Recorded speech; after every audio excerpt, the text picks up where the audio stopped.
So we are back with another interview with our muse. This might be the muse of the year. I don't know yet. We're going to see. But for right now, we just going to introduce her as Nandy Mason. How you doing? I'm good. How you? Good. I feel like you're nervous. I can feel it. You feel it? You worry about what I'm going to ask you. And I'm crazy. Know. How crazy? I'm crazy. Like, I'm crazy enough to think I could be great. Okay. So that's crazy enough. I love that. So on a scale of 1 to 10, I would say probably about 12. Okay. I'm about 15, so we good. I mean, you light skinned. Caramel macchiato with a hint of cinnamon. Thank you. Wow, it sounds like a Starbucks order. But I've familiarized myself with you, and I plan to familiarize the world with you today, or at least help in that process. But to start off, tell people where you're from and what do you do? Okay. I'm from Boston, city of champs. Roxbury to be exact. I am multi-hyphenate. I'm a talent executive. Come from the production world. I have my own company. I'm a licensed MBA agent. Shout out to Culture Shock. Culture Shock. A little bit of this and a little bit of that. So this is a question I've never asked any of the muses, but I think more so now we're getting into people and women and just a time in culture where people can't just do one thing, right? We have all these passions. We have multiple passions, multiple businesses. We do multiple things. What is your favorite thing that you do on a professional level that you would do if you had to stop everything else? So, to be honest, I think everything I do on a professional level I would do because I'm passionate about what it is that I do. But if I had to pick one thing, I would say working in development. I love to watch things grow. So working on something from inception to completion is my thing. So you like stress? I mean, I'm from Boston. We're born that way. This is true. And I'm a Knicks fan, so every time you say Boston, I get a little... Why would you say that? I'm a Knicks fan. You know, we already kind of had this debate. You know, it's only one garden. I'm sorry. It's Madison Square Garden. But, you know... You ready to fight already? I can see it. I can feel it. I do want Boston to win the East this year. You don't even have to want that. It's going to happen. If the Knicks don't win. But we'll get into that later. Now, with somebody, I always try to, I'm a person who likes to study. I study people, I study things. But one of the main things I realize is when you're a creative person, you have to constantly find who you can go to for inspiration. So that's kind of what this is. Muse is helping me learn and find new inspirations. Who would be your creative muse? That could be a celebrity, that could be a relative, anybody. Creative. You just can't name yourself. Creative muse. Like, who do you go to as like, that person is my bar. If I do something great, or if I'm doing something in my field and either I get to work with them or they work in the same field, that's your bar. Mine is Quincy Jones. That's dope. Except for the music performance, like playing instruments, everything else, I look at Quincy Jones and Clarence Avant is like, I gotta find myself somewhere in the middle of that. I love that. I would say if I had to pick one, probably be Tupac. Ooh. Yeah. Elaborate. That's an interesting one. I don't think I've gotten that from any woman yet. I think Tupac was the best of so many worlds. You know, he was super cerebral, super intelligent. Gemini. True. Revolutionary. Made his own rules. And just, I feel like he was way before his time. So he was always ahead and never behind. Do you think that's a gift or a curse? I think it can be both. For Tupac?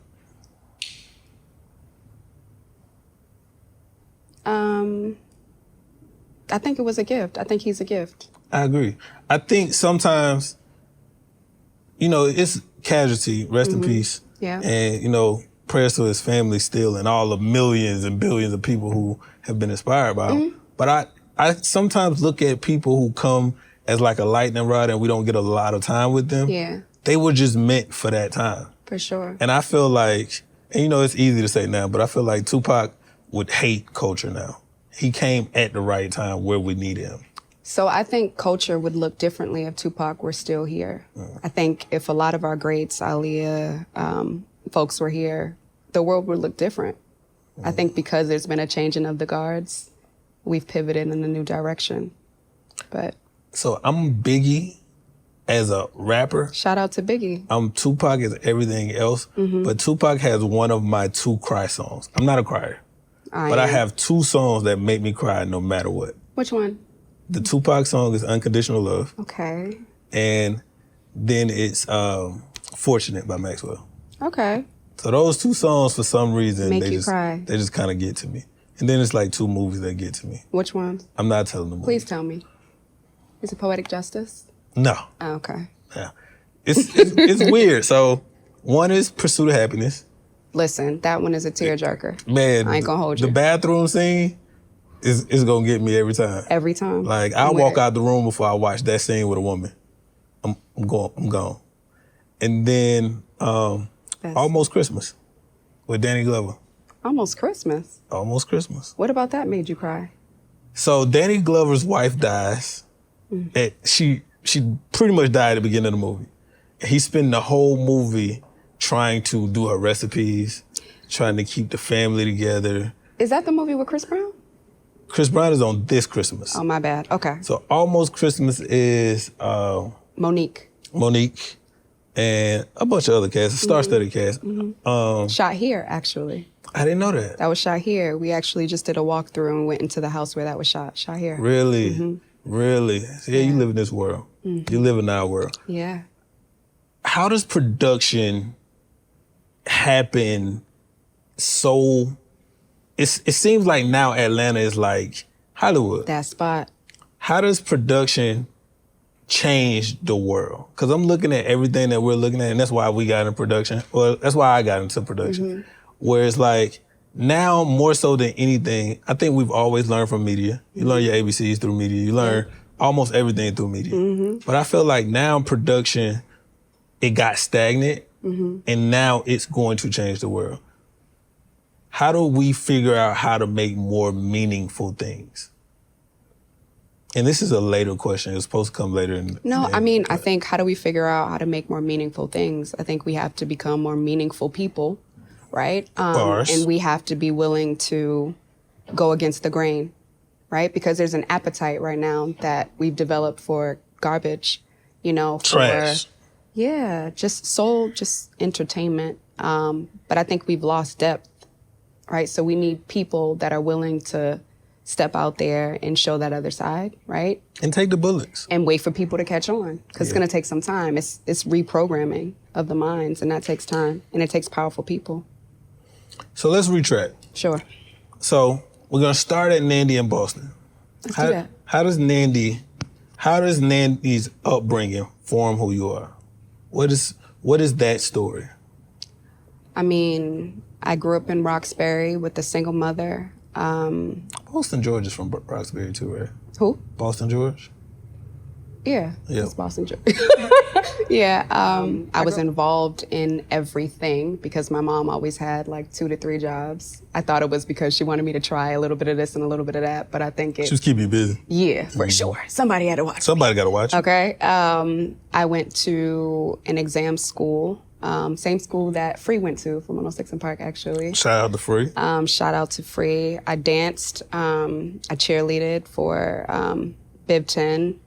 Michael Bivens and them have a YMCA there, so I went to the YMCA for years. I just did an interview with him too. Did you? Yes. He's so classic. I love Michael So Bivens. classic. It's my second favorite. New edition. Who's your first? Bobby. Duh. I'm crazy. Duh. Yeah, I mean, I cheerleaded. I was in NJROTC. I was class president. And then I went off to school. Homecoming queen? Nah, we didn't have that. I don't recall us having a homecoming king or queen. Really? Yeah, but it could be my memory. Pop quiz, So then how do you end up in Atlanta? Oh my gosh. So I've actually only been in Atlanta for a year living here, but I was coming back and forth to Atlanta for a long time. So when I went to school, I went to UMass Amherst, then I went to LSU. LSU. Yep, and I finished school a year early. So when I did that, I went to New York. I did an internship program at BET for news, and then I never left. Who was over BT then? Over? Was it Stephen Hill Stephen was Hill? there, of course. Yeah, I came. So that's from the before Stephen. Steve Mills. That's Stephen Hill era. Yeah. Okay. I'm definitely a part of the Stephen Hill regime. So I was there in New York, I think, for about 7-8 years before I moved to LA. Cool. And then I was in LA for about 4 years. It felt like I hit a ceiling, and then moved to London. I was there for almost 3. Went back to LA for 1, and now I'm here. Didn't find the London. Yeah, a little razzle dazzle. Didn't find the London. Yeah. I found everything else. Yeah. That's interesting. I love London too. I love London. It's my favorite place. Really? Yeah. New York's still my favorite place. New I York done is been fly. everywhere. New York is fly. To me, London is like an elevated New York. Bit more reserved, bit more conservative, but a different type of melting pot.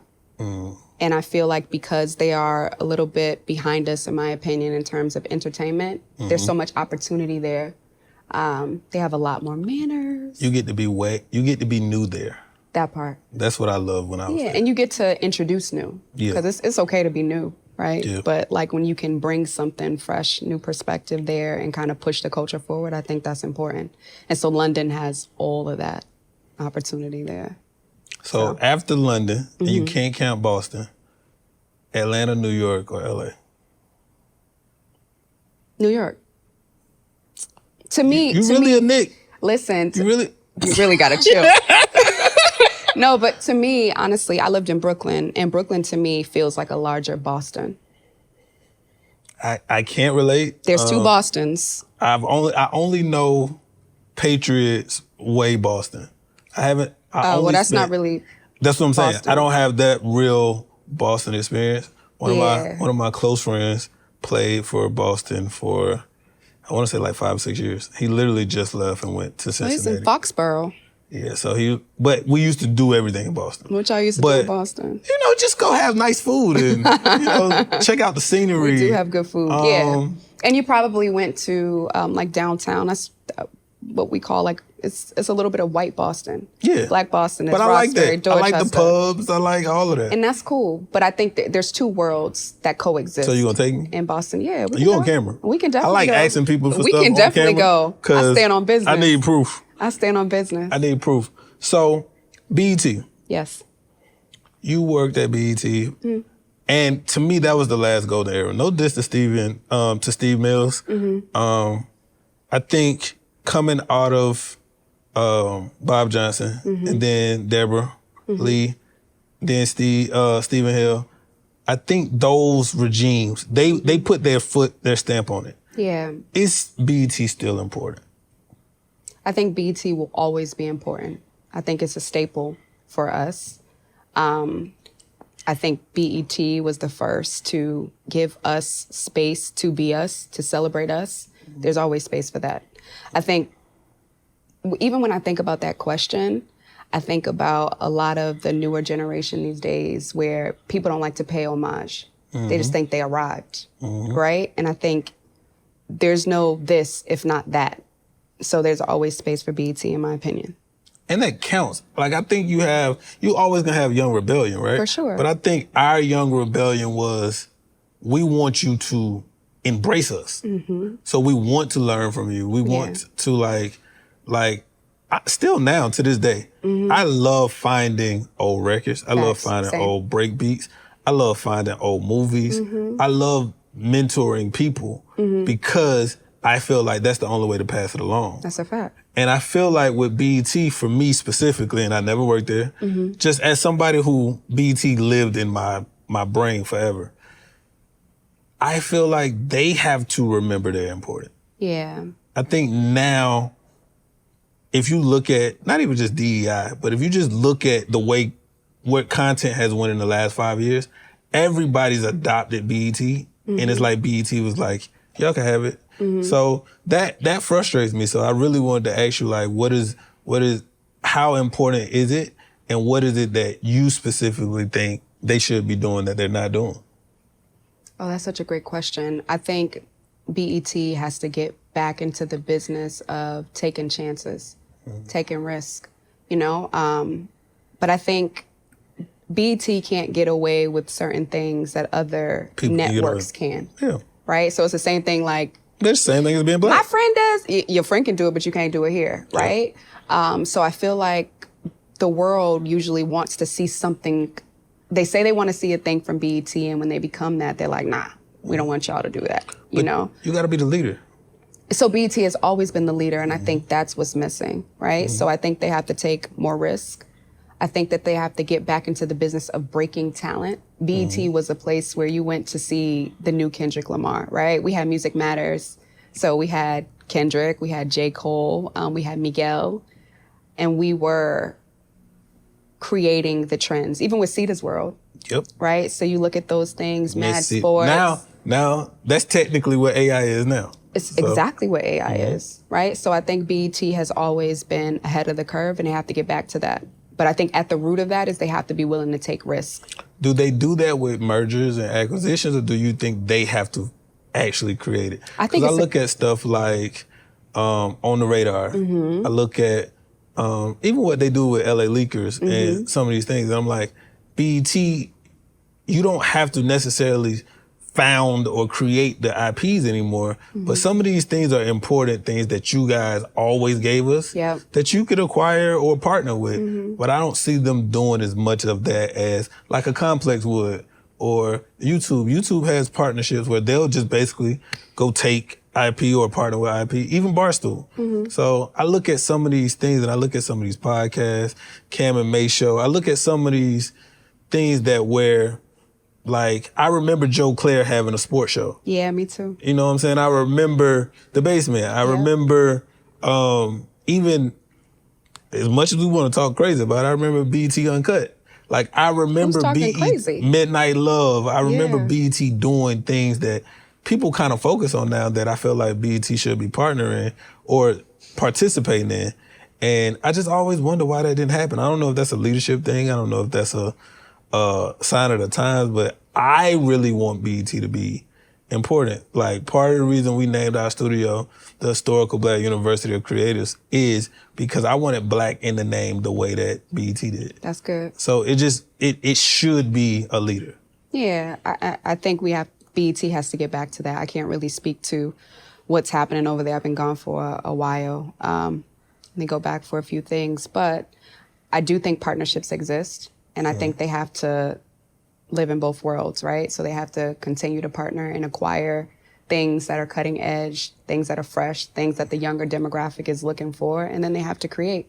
Yeah. And they have to be willing to take risks. And they have to tell the young creatives where to go. Like, I think a lot of that, too, is you got to go figure out what's next before they do. And that's what they always did. That or embracing the young creatives. I think there's such a gap between younger creatives and older creatives, and we like fighting. Like, this is the way to do it, but there's more than one way to skin a cat.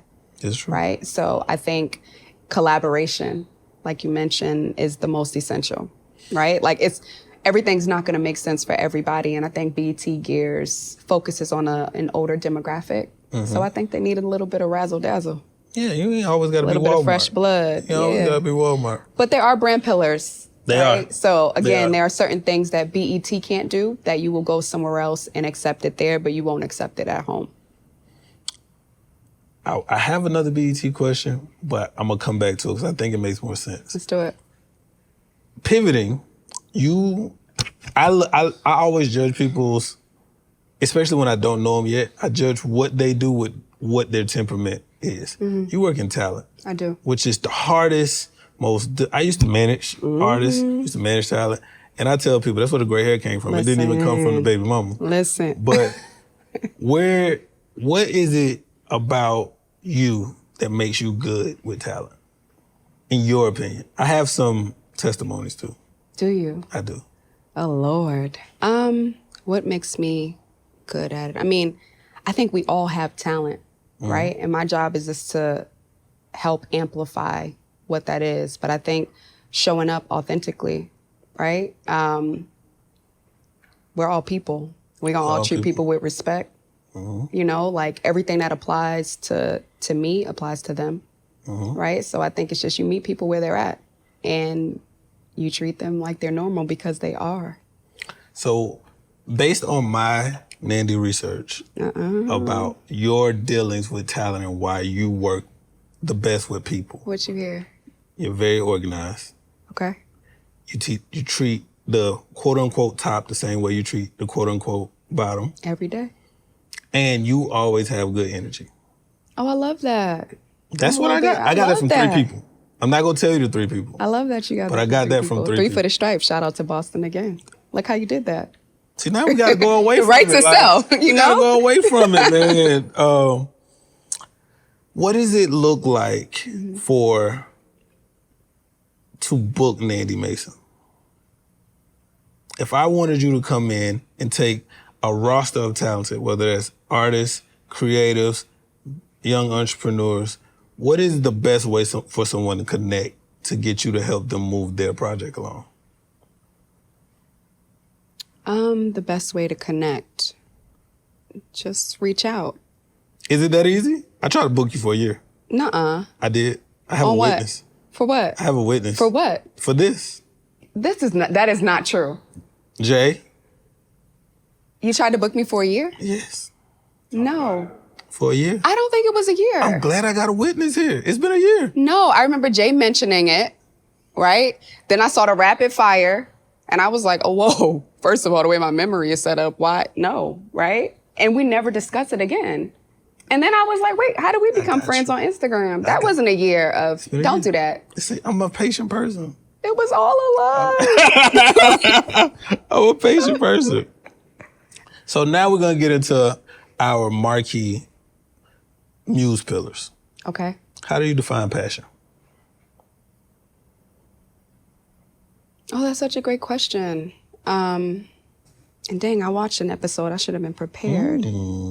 I sent you an episode that's not even out yet. And it's hard. I really liked that crazy. episode. It's crazy. I had to do that. Saw some improvement. Passion. Passion is something that lights your fire. Something that keeps you up at night. Something that you care deeply about. How do you define purpose? Purpose is God-given. It's the reason why you're here on this earth. That your purpose is the reason why you're here. Then God gives you purpose. How do you define love? Love is sacrifice. Love is giving. Love is serving. Which one pulls you more?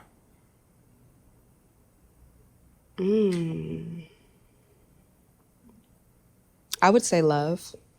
Really? Mm-hmm. Elaborate. I don't know. I didn't do no love deep dive. And you know what? I think I would say love and purpose, because I feel like my mission here is to serve, is to give back, is to sacrifice. I live that naturally with my friends, at work, everywhere. I'm like, how can I serve? How can I help? It's natural for me. And that's love. So I define passion as, passion is what you do for you. Oh, that's good. Unconsciously. I like that. Purpose is what you do for others. Why you're here. Because God wants you to. To serve. And love is what you do no matter if your passion or your purpose aligns, because Sacrifice. you can't help it. It's sacrifice. Yes. What scares you? Same thing. I'm working on this. If I had to name a thing, it would be failure. I think that's healthy. I'm a person who, I think it's different for men and women. I think men should never accept fear. And what I mean by that is fear stops you or limits you in a lot of times. It's okay for a man to be scared. It's okay for a man to have fear. It's not okay for you to not address it. Sure. Right? But the reason why I say that's different, because if you're married and somebody breaks into the house, your fear can keep you in the bed. Oh no, we're gonna light them up. See, she crazy. That's it's Boston. Not, it's yeah, Boston. That's not the fear I'm talking about. In my analogy, it's a bonus if you're shooting with me. But at the end of the day, as a man, I have to go confront fear every day? I think males and females, we have to get up and confront fear every day. That's life. You got to push through fear. Like, fear shouldn't cripple you. You can be afraid of a thing and still attack it. What fuels you the most in this season of your life? Is it creativity? Is it whatever it is? I like when you have to think. I think there's so much power in a pause, and I'm trying to do better at not just responding. I agree. Don't feel rushed. I won't. Nope. I would say in this season, what's fueling me is the idea of legacy. I'm not a mother yet, but I hope to become one.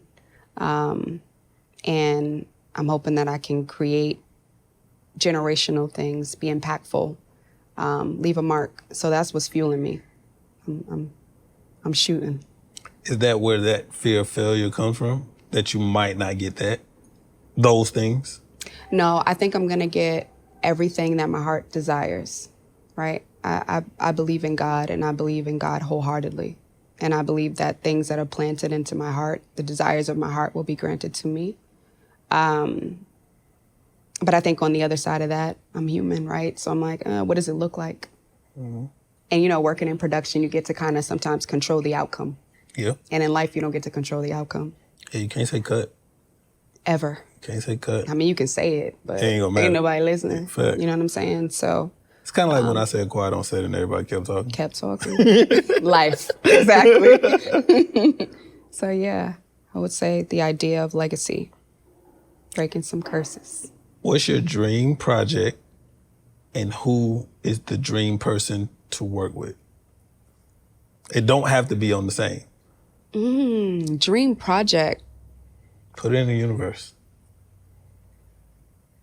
In a perfect world, I would go to Cuba, meet Asada Shakur, and we would work on a documentary she's a part of. Revolutionary. Me and Caleb just went to Cuba.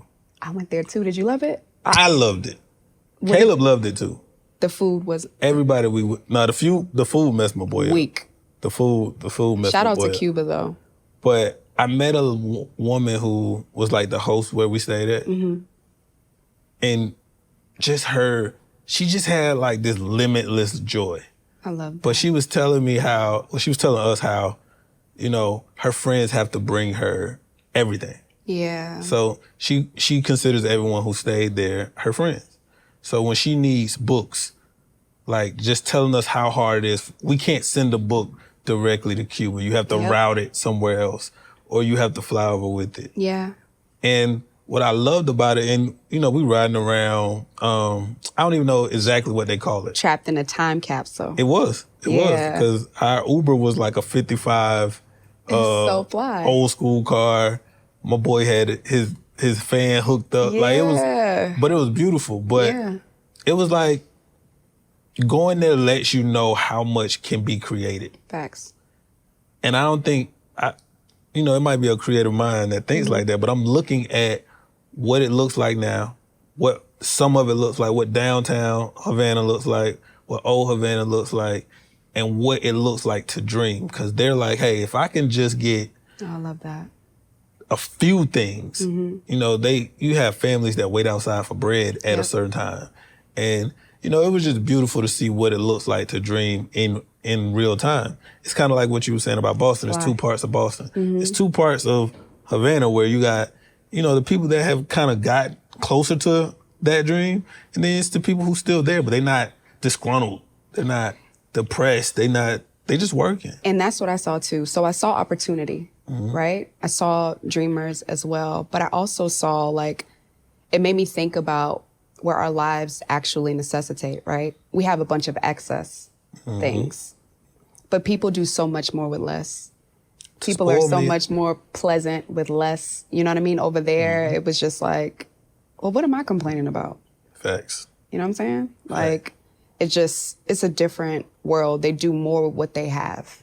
And that's why most, whether they're developed or undeveloped countries, just look at us as spoiled. They're like, y'all have all this stuff. And y'all unhappy or y'all... Access, options. To spoil means to ruin. Ooh, So I got a couple music questions, and then we're gonna wrap it up. don't do this. I got to. Let's do it. I got then. to. You don't talk about Tupac. You got Thug Life tattoo. And do. You want to meet Asada Shakur. Have to. How do you feel about this Drake Tupac song? Oh, with the AI. Yes. Because I feel two ways. As a hip hop fan, I feel a way, and then as a creative, I feel another way. How do you feel as a creative? Like As a creative, forward thinking. As a creative, you know how when you get a I don't even know how to say the word, posthumous. When someone dies and they have an album that comes out later. Okay. I can't say that word. But those albums never hit us the way we think they should hit us. Yeah. So as a creative, I'm looking at, you know how much stuff you could do to repurpose Tupac, to repurpose Nipsey, to repurpose, Malcolm X. Like, you could repurpose that, and it's ways to be honorable in doing it. But then it's also a risk, right?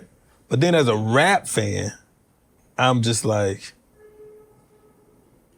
now is not the time to play. Now is definitely not the time to play. I think I'm not ever a fan of anything that's unauthorized. I'm pro-choice. Don't take someone's choice away. They're not here to make that choice. You consult the people in position to make certain decisions. If you ask and get permission, then go with it. But don't take it upon yourself to use someone's likeness in a way that you feel like they would use it. Facts. And then don't use it, get the powers that are over it, have a problem with it. That part. And now you have a problem with them having a problem with it. The nerve, the audacity. It's the entitlement, though. But yeah, I don't think everything has to be touched. I think, just like you mentioned, you referenced like Tupac being kind of like a light. We remember that. Leave it there, or utilize some of what he left behind. Amplify that. But certain things don't need to be recreated. I think there's a way to celebrate people in different ways and pay homage and not tamper with legacy in a way that benefits you. I think if it's a selfish act, it's the wrong act. Precisely. If you're being selfless with it, then there's a reason for that. Yeah, and if you're being selfless, you're gonna ask. This is true. Even though I have put out some records, some samples we didn't clear. It's not because we didn't want to. Mm-hmm. It's just, underground artists on the way up, you sample certain things. Yeah, and samples feel different to me than AI. Definitely. Yeah. Definitely. So slightly different, but you still should have asked. Hey man, Kanye, if you want smoke, come on, man. Last thing for this particular part of the interview. What is this? Oh my gosh. So the Rib. The Rib is a product line that I've been working on, and I'm starting with journals. So I'm really excited about it. There will be a journal for the unmarried woman, the married woman, the divorced woman, and it's a journal with prompts and encouragement. I think we have to remember that we're an answer to a problem. We came here to help. That's fire. That's a bar. Yeah, we definitely came here to help. And I think whether you have a husband or not, like when Eve came, she was whole. She came from Adam's rib, but she was whole. And I think sometimes we just need to remember that, we can be all the things. That's profound. That's profound. Because, my immediate knee-jerk reaction was, what about us? It's always about you guys. We came here to help you guys. Definitely need some help. You're walking around with missing ribs. Who helps the helper? I think the man covers the helper, right? And then God helps us both. Boom. Thank you. Yeah.